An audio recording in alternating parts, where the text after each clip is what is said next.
Napatawad niyo na po ba si Baron Geisler?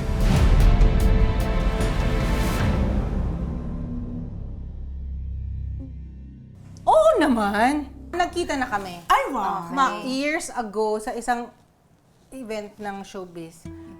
Wala akong choice, nagkasalubong kami, tapos binati niya ako. Nag-sorry naman siya. Nag-sorry siya. So sa akin, malaking bagay yung it takes guts para makapag-sorry ka. Feeling ko naman sincere siya, ayoko siyang i-judge. Pero yung nag-sorry siya sa akin, tapos sinabi ko yun sa daughter ko. Actually, yung anak ko, sabi niya, napatawad ko naman na siya, pero hindi ko makakalimutan yung ginawa niya. Ganon din yung stand ko. Napatawad naman na namin siya, pero ayoko siya makatrabaho. Yung ganon, napatawad ko na Hanggang siya. doon lang yun. Oo.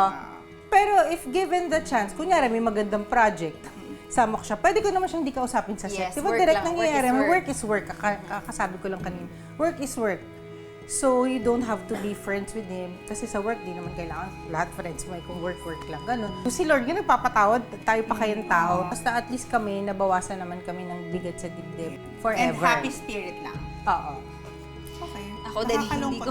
Nakakalungkot yung okra juice. Hindi ko makakalimutan din ito. Ay, bakit kasi, kung si Mikey nandito, malamang di ako kakain dito. Mikey, ano na? Ang lasa. Dami pinapakain dito ah. Lasang pakbet.